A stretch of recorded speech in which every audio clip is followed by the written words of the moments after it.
नमस्कार दोस्तों, मैं हूं पीयूष सिंह गहरवार और स्वागत करता हूं आप सभी का अपने YouTube channel Balaji programming academy पर।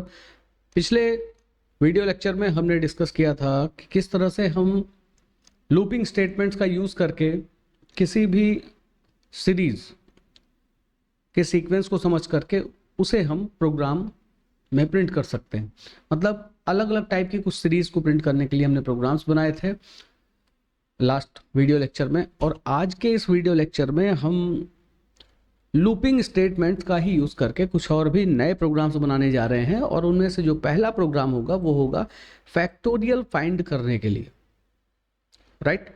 इस प्रोग्राम में हमें करना क्या होगा, इसमें हमें एक नंबर इनपुट करना होगा और जो भी नंबर हम इनपुट करेंगे उस नंबर का फैक्टोरियल फाइंड करना है, राइट।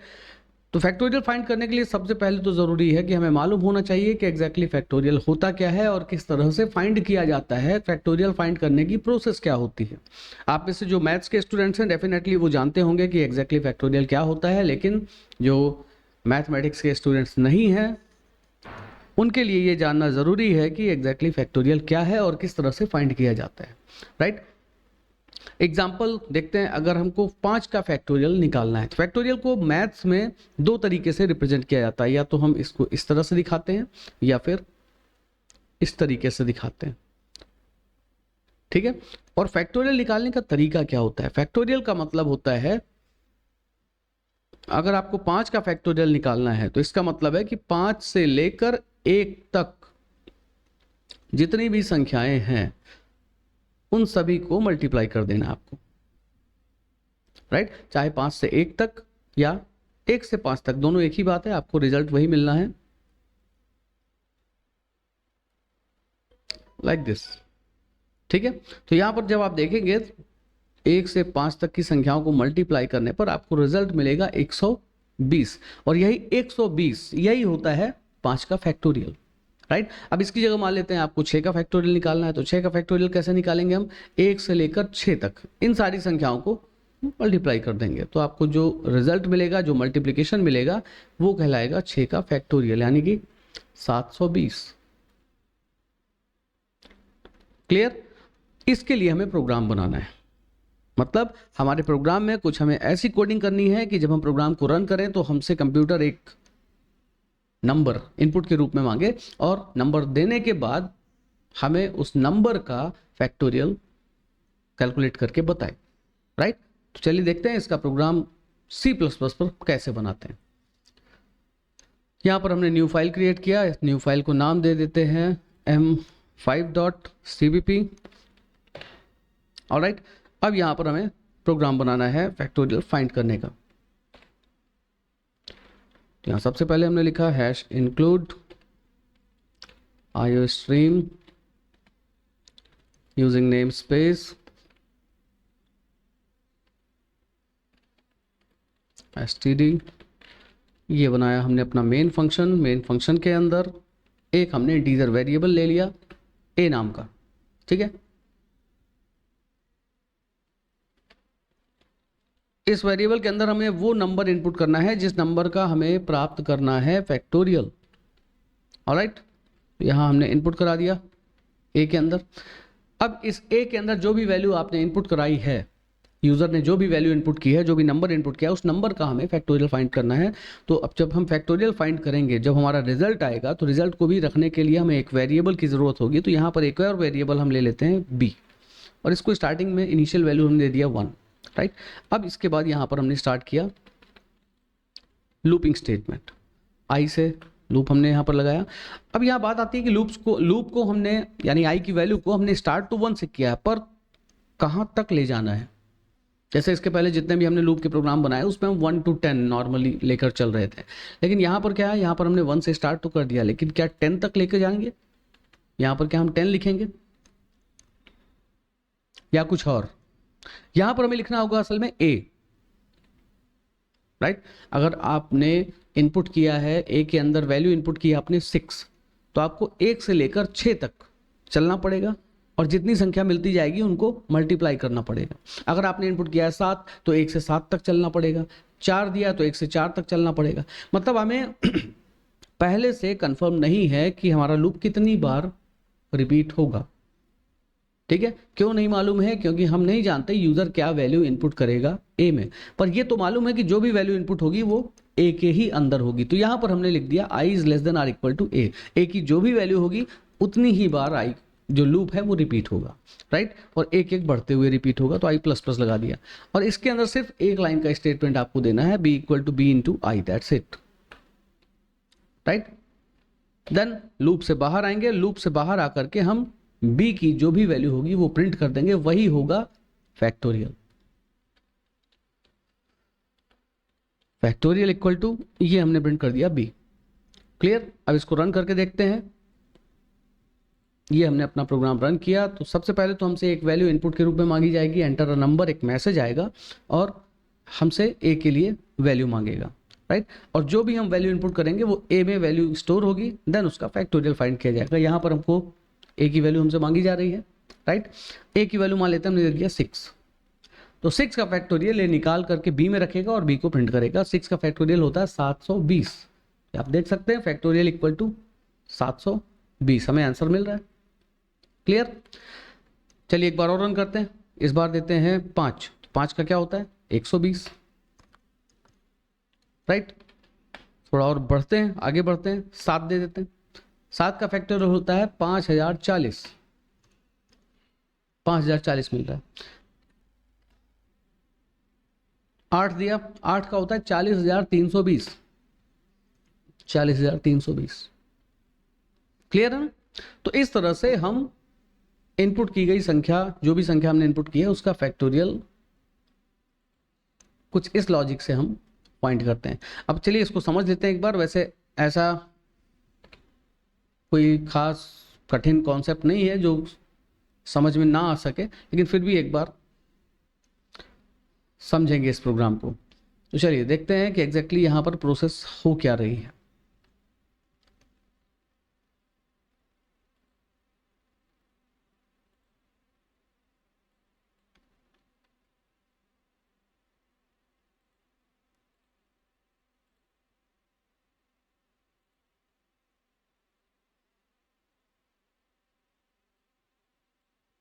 तो जैसा कि यहाँ पर हम देख सकते हैं कि हमारा जो प्रोग्राम है, यहाँ पर हमने इंटीजर a, एक वेरिएबल लिया हुआ है a नाम का।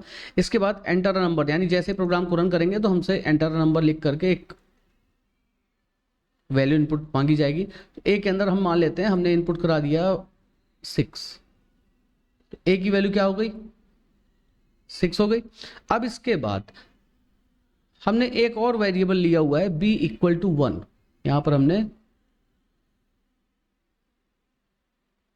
एक वेरिएबल b लिया हुआ है और b की वैल्यू हमने ली हुई है 1, ऑलराइट।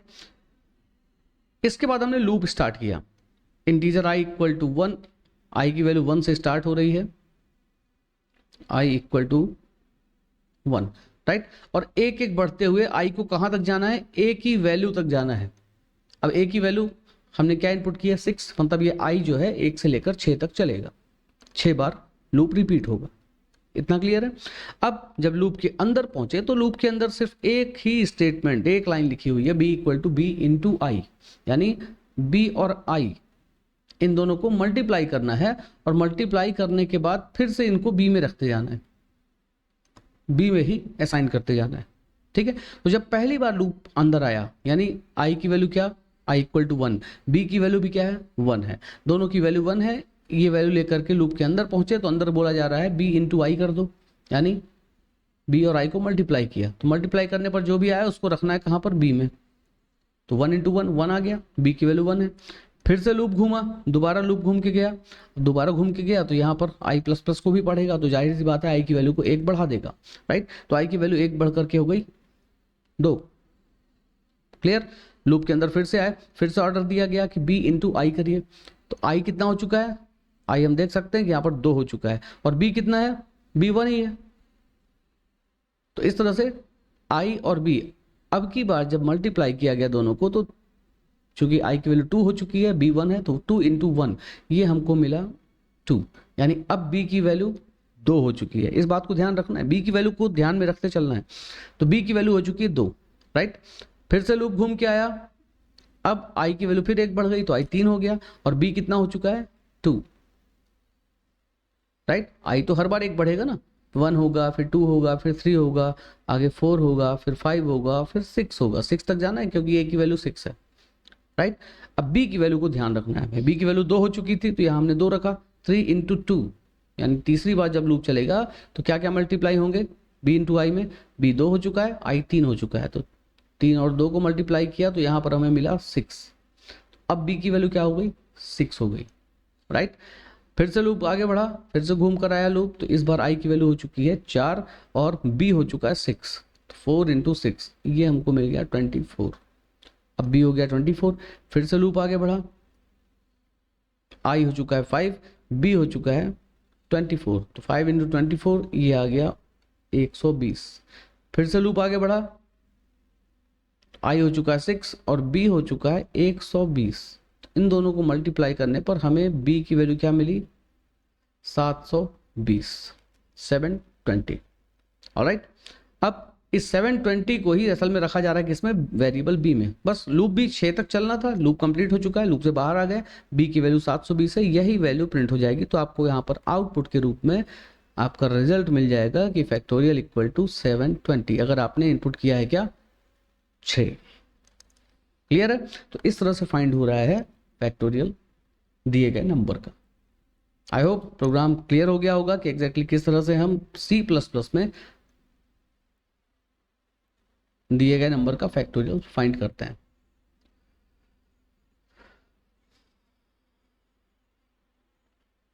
ऑलराइट, चलिए अब नेक्स्ट प्रोग्राम बनाते हैं। नेक्स्ट प्रोग्राम भी काफी इंपॉर्टेंट है, अक्सर ये एग्जाम में पूछा जाता है। प्रोग्राम क्या है, जो नेक्स्ट प्रोग्राम है हमारा वो है प्राइम नंबर। इस प्रोग्राम में भी हमें एक संख्या इनपुट करनी है अपने प्रोग्राम में, और फिर इसके बाद आइडेंटिफाई करना है, पहचानना है कि जो संख्या हमने इनपुट की है वो प्राइम नंबर है या नहीं है। तो इसके लिए आपको मालूम होना चाहिए कि प्राइम नंबर कौन सी संख्याओं को कहा जाता है। क्या हर संख्या को हम प्राइम नंबर बोल सकते हैं, नहीं बोल सकते। ठीक है, प्राइम नंबर का हिंदी में मतलब होता है अभाज्य संख्याएं,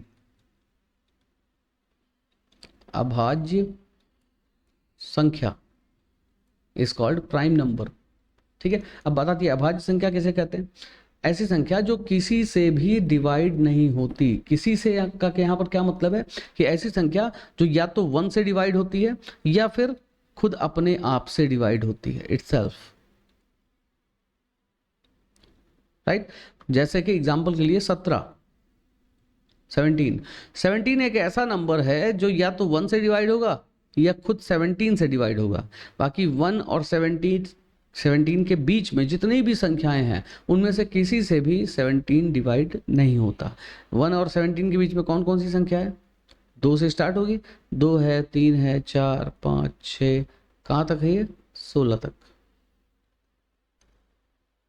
ऑलराइट, क्लियर है।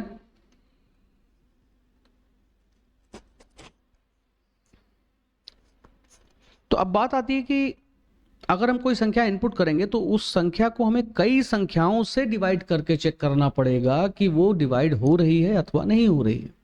अगर किसी से भी डिवाइड नहीं होती, कहने का मतलब यहां पर हमने अगर 17 इनपुट किया है, 17 को चेक करना है कि वो प्राइम नंबर है या नहीं, तो हमें 17 को 2 से 3, 4, 5, 6, 7, 8, 9, 10, 11, 12, 13, 14, 15, 16 इन सभी संख्याओं से हमको 17 को डिवाइड करके चेक करना पड़ेगा 1 बाय 1 कि किसी से डिवाइड तो नहीं हो रहा। अगर किसी से डिवाइड नहीं हो रहा तो हम लास्ट में बता देंगे कि ये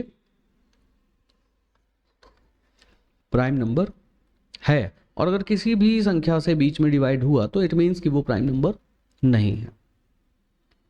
आई होप कॉन्सेप्ट समझ में आ गया होगा। ठीक है, अगर कोई संख्या जो हमने इनपुट की है वो 2 से लेकर 1 से डिवाइड नहीं करना है, 1 से डिवाइड करके चेक नहीं करना, क्योंकि 1 से तो सभी डिवाइड हो जाते हैं। ठीक है, 1 के बाद 2 से स्टार्ट करेंगे और जो संख्या आपने इनपुट की है उस संख्या के ठीक एक पहले तक की संख्या तक डिवाइड करके चेक करते चले जाएंगे, डिवाइड हो रहा है या नहीं हो रहा, हो रहा है या नहीं हो रहा। क्लियर। जैसे एग्जांपल के लिए मान लीजिए आपने ए के अंदर वैल्यू इनपुट कराई 17, मतलब हमें 17 को चेक करना है कि प्राइम नंबर है या नहीं। तो हम 17 को कहाँ से कहाँ तक की संख्याओं से डिवाइड करके देखेंगे। 1 से डिवाइड करना नहीं है, 2 से स्टार्ट करेंगे, 2 से करेंगे, 3 से करेंगे, 4 से करेंगे, 5 से करेंगे, 6 से, इस तरह कहाँ तक जाएंगे। 17 दिया है तो एक पहले यानी 16 तक जाएंगे। 2 से लेकर 16 तक सारी संख्याओं से हम 17 को डिवाइड कर करके चेक करेंगे हुआ कि नहीं हुआ, हुआ कि नहीं हुआ। ठीक है, अगर हो गया तो मतलब प्राइम नंबर ये नहीं है, और अगर किसी से डिवाइड नहीं हुआ मतलब ये प्राइम नंबर है। ऑलराइट,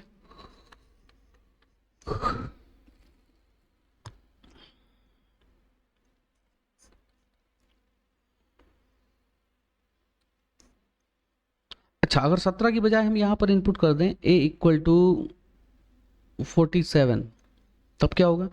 तब भी हम स्टार्ट करेंगे 2 से, चेक करना मतलब 47 को डिवाइड करना हम 2 से ही शुरू करेंगे। पहले 2 से डिवाइड करके देखेंगे, फिर 3 से करेंगे, 4 से, 5 से, 6, 7, और ये इस बार कहाँ तक जाएंगे। इस बार हमको 16 तक नहीं जाना, इस बार जाएंगे हम 46 तक। अगर हमने इनपुट कर दिया 97, अब इसे चेक करना है डिवाइड हो रहा कि नहीं। तो 97 को हम 2 से स्टार्ट करेंगे डिवाइड करना, 3 से किया, 4 से किया, 5 से किया, 6 से किया, इस तरह कहाँ तक जाएंगे 96 तक। ठीक है, मतलब यहाँ पर हम ये कह सकते हैं कि a के अंदर आप जो भी संख्या इनपुट कर रहे हैं उससे ठीक एक कम तक हमें लूप चलाना है। असल में ये 2 से स्टार्ट करना और एक एक बढ़ते हुए 2 के बाद क्या आ रहा है 3, फिर 4, फिर 5, फिर 6, 7, 8, 9, 10, 11, 12, 13, 14, 15, 16, एक एक करके हम बढ़ा रहे हैं आई की वैल्यू को,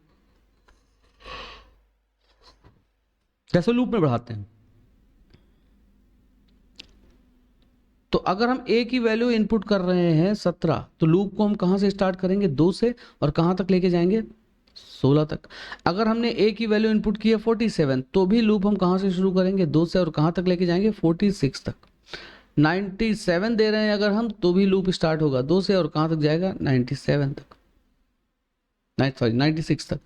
ठीक है, तो यहाँ पर एक चीज कॉमन हमें क्या देखने को मिल रही है कि हर बार लूप हम शुरू जो है वो 2 से ही कर रहे हैं। संख्या आप कुछ भी दे दो, पर स्टार्ट हम कहां से कर रहे हैं लूप को 2 से। क्लियर है। ठीक है,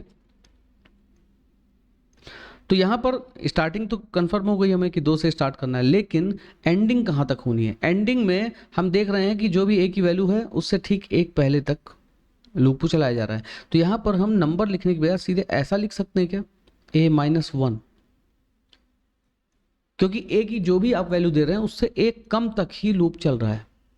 17 दिया तो 16, 47 दिया तो 46, 97 दिया तो 96, अगर आप 100 दोगे तो 99। ठीक है, तो a के अंदर जो भी वैल्यू आपने इनपुट की है उससे ठीक एक कम तक लूप को चलाना है। तो एक कम तक चलाने के लिए हमने क्या कर दिया, a-1 कर दिया। राइट, तो आप जो भी a की वैल्यू देंगे उससे एक कम जो भी नंबर होगा उस नंबर तक लूप को चलाया जाएगा। हम भी यही चाहते हैं। ठीक है, क्योंकि एक से और खुद से तो डिवाइड हो ही जाएगा हर संख्या, हर नंबर। तो हम एक को छोड़ देंगे और उस संख्या को छोड़ देंगे, बस बीच में जितने बच्चे सबको उठा लेंगे और उससे 1 बाय 1 चेक करेंगे कि डिवाइड हो रहा है कि नहीं हो रहा है। ऑलराइट, चलिए। अच्छा, इसका एक तरीका और भी है। यहाँ पर अभी हमने क्या किया है, अभी हम 2 से लूप को चला रहे हैं, स्टार्ट कर रहे हैं और कहाँ तक लेके जा रहे हैं a-1 तक। हम चाहें तो a-1 की बजाय a/2 तक भी लूप को चला सकते हैं। मतलब स्टार्ट हमें 2 से ही करना है, पर a-1 तक जाने की बजाय 4-2 भी किया जा सकता है। बात समझ में आ रही, क्यों किया जा सकता है। क्योंकि कोई भी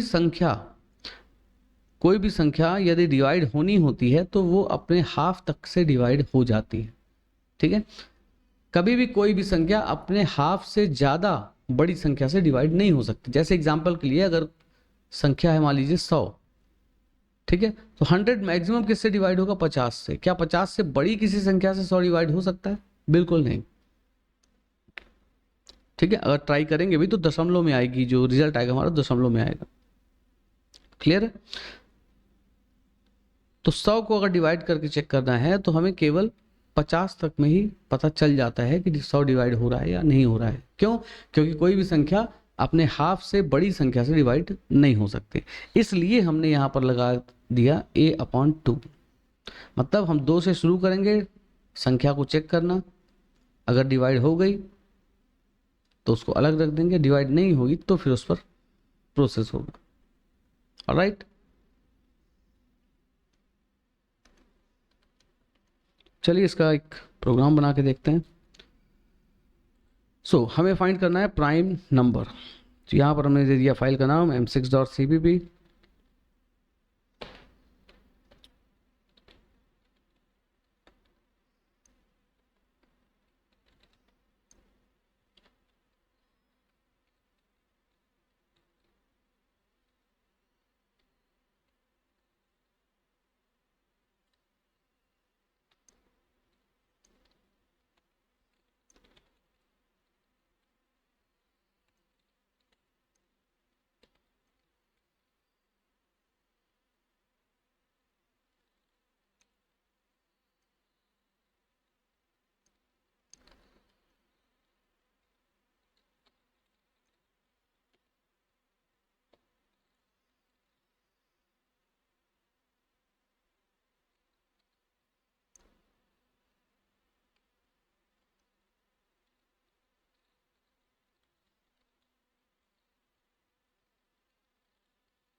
ये बनाया हमने अपना मेन फंक्शन।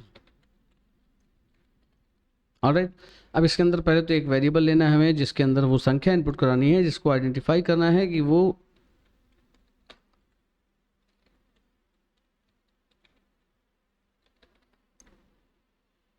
जो नंबर इनपुट किया गया है वो नंबर प्राइम है अथवा नहीं। तो यहाँ पर ए के अंदर हम वो नंबर इनपुट करेंगे, और यहाँ एक और वेरिएबल हमने ले लिया b=0। अब इसके बाद यहाँ कर देते हैं हम एक नंबर इनपुट, एंटर नंबर।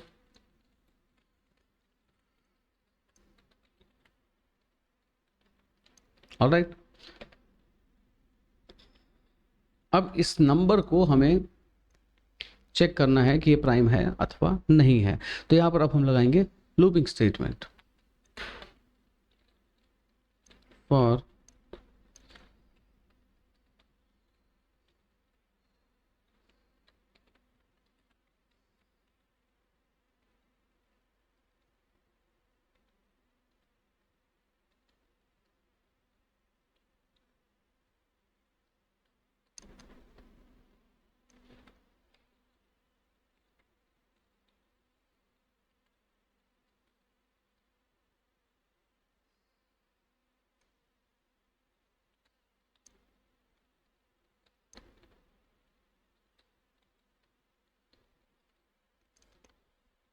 ये हो गया। अच्छा, तो इंक्रीमेंट है, यहाँ पर हमने लगा दी कंडीशन लेस देन और इक्वल टू a/2 दिया था कंडीशन हमने। Integer i=1, i less than और इक्वल टू a/2, आधे तक चलाना है, एंड i++। अब इसके अंदर एक कंडीशन अप्लाई करनी है हमें और कंडीशन क्या होगी हमारी,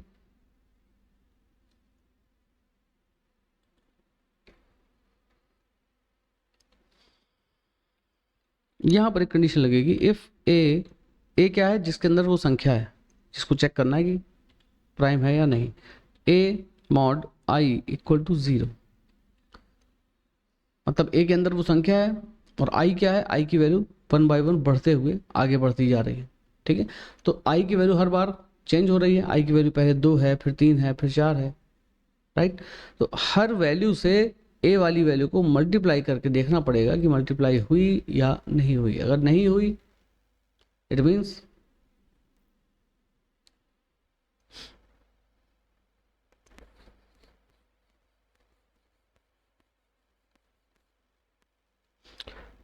थोड़ा सा कंसंट्रेट होकर के कॉन्सेप्ट को समझना ज़रूरी है। यहाँ मिस्टेक हुई है। ऑलराइट, तो यहाँ पर ए जो कि नंबर है, आई जिसकी वैल्यू हर बार बदलती जा रही है। यहाँ पर एक मिस्टेक हमने और की है, अभी अभी हमने डिस्कस किया था बोर्ड पर। ऑन बोर्ड हमने क्या कहा, देखा था कि जो आई की वैल्यू यानी जो लूप चलने वाला है वो हम 2 से स्टार्ट करेंगे, क्योंकि 1 से स्टार्ट करेंगे तो 1 से तो हर नंबर डिवाइड हो जाता है, ठीक है। और आई से ही असल में हम डिवाइड करके चेक करने वाले हैं। तो आई की वैल्यू पहली बार 1 होगी तो ए की वैल्यू तो डिवाइड हो ही जाएगी, और डिवाइड हो जाएगी तो ये क्लियरली बोल देगा कि ये प्राइम नंबर नहीं है। अब उसके बाद आप प्राइम नंबर भी इनपुट करोगे तो भी बोलेगा नहीं है, ठीक है। तो यहाँ पर हमने चेक किया if A mod I equal to 0, यानी ए की वैल्यू को आई की किसी भी वैल्यू से डिवाइड करने पर यदि शेषफल 0 आता है। शेषफल 0 कब आता है, जब संख्या पूरी तरह डिविजिबल होती है, ठीक है। तो अगर शेषफल 0 आता है तो आगे हमें करना क्या होगा, तो हम b की वैल्यू को 1 कर देंगे। अब यहाँ पर b क्या है, b हमने देखिए अलग से एक सेपरेट वेरिएबल लिया हुआ था b इक्वल टू 0, इसको हमने यहाँ पर कर दिया 1, ठीक है। यहाँ पर b की वैल्यू 1 हो जाएगी, लेकिन b की वैल्यू 1 तभी होगी जब ये कंडीशन सही होगी। कंडीशन क्या बोल रही है कि a की वैल्यू को जो कि हमने इनपुट की थी उस वैल्यू को i की हर वैल्यू से बार बार डिवाइड करके चेक करो। अगर वैल्यू किसी से भी डिवाइड हो जाती है, i की किसी भी वैल्यू से अगर आपकी इनपुट की वैल्यू डिवाइड होती है तो b की वैल्यू 0 कर दी जाए, राइट।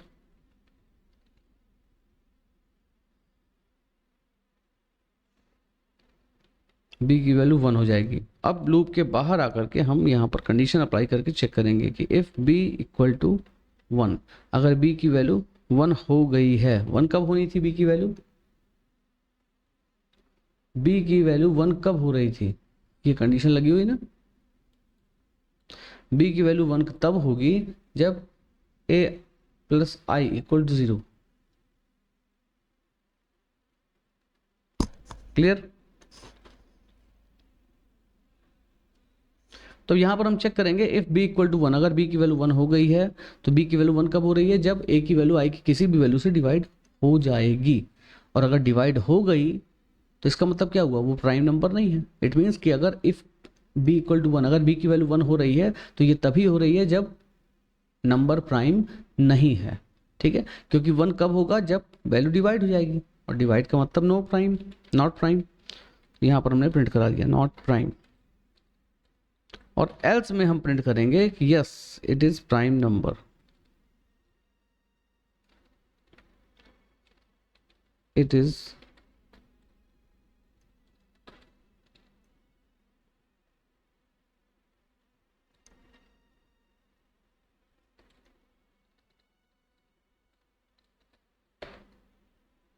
और एल्स में हम क्या लिख सकते हैं,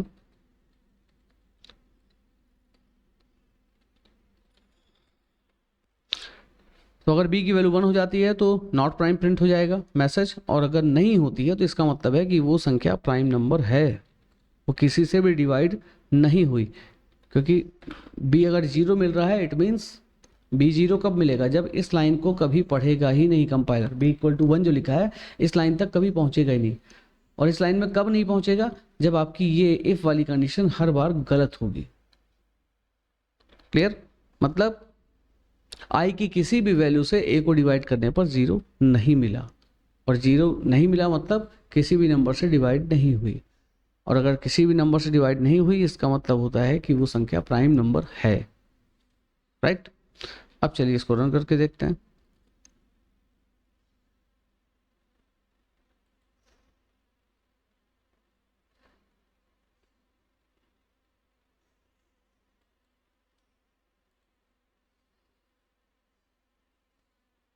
क्लियर है। तो ये था प्रोग्राम प्राइम नंबर चेक करने का कि प्राइम नंबर जो आपने नंबर इनपुट किया है वो है या नहीं है। अब चलिए इसको रन करके देखते हैं। ये रन किया हमने, यहाँ पर हमसे मांगेगा एक नंबर, एंटर अ नंबर। जो भी नंबर हम देंगे उसको चेक करके बताएगा कि ये प्राइम नंबर है अथवा नहीं है, ऑलराइट।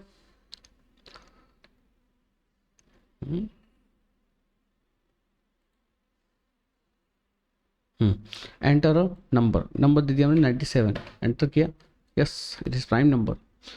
अगला नंबर दिया हमने 49, 49, एंटर किया, नॉट प्राइम, ये प्राइम नंबर नहीं है।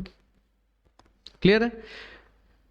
तो ये थे आज के वीडियो लेक्चर के 2 प्रोग्राम्स, और पूरी उम्मीद है मुझे कि ये प्रोग्राम्स दोनों आपको बेहतर और बहुत अच्छे तरीके से समझ में आए होंगे। और अगर आज का ये वीडियो, आज का ये लेक्चर, आज की ये जानकारी, आज का ये नॉलेज इस वीडियो के माध्यम से जो आपको मैंने प्रोवाइड किया है, यदि समझ में आया हो, मज़ा आया हो और प्रोग्राम देख करके अच्छा लगा हो, तो प्लीज़ इस वीडियो को, इस लेक्चर को लाइक ज़रूर कर दीजिएगा। साथ ही शेयर करिएगा अपने उन सभी दोस्तों को जो प्रोग्रामिंग सीखना चाहते हैं घर बैठे। ऑलराइट, और साथ ही मेरे YouTube चैनल को सब्सक्राइब जरूर कर दीजिएगा और टैप कर दीजिएगा बेल आइकॉन पर। और बेल आइकॉन में भी जो कई सारे ऑप्शन होते हैं, उसमें जो सबसे ऊपर एक ALL ऑल नाम का एक ऑप्शन है, उस पर क्लिक करिएगा ताकि मेरे हर नोटिफिकेशन आपको टाइमली मिल सके। ऑलराइट, और साथ ही सब्सक्राइब करने के लिए प्रमोट भी करिएगा, अपने दोस्तों को शेयर करिएगा ताकि वो भी मेरे चैनल को सब्सक्राइब करें और सीख सकें C++, जावा, पाइथन, ये सारी programming languages. Okay, thank you so much. जय श्री राम।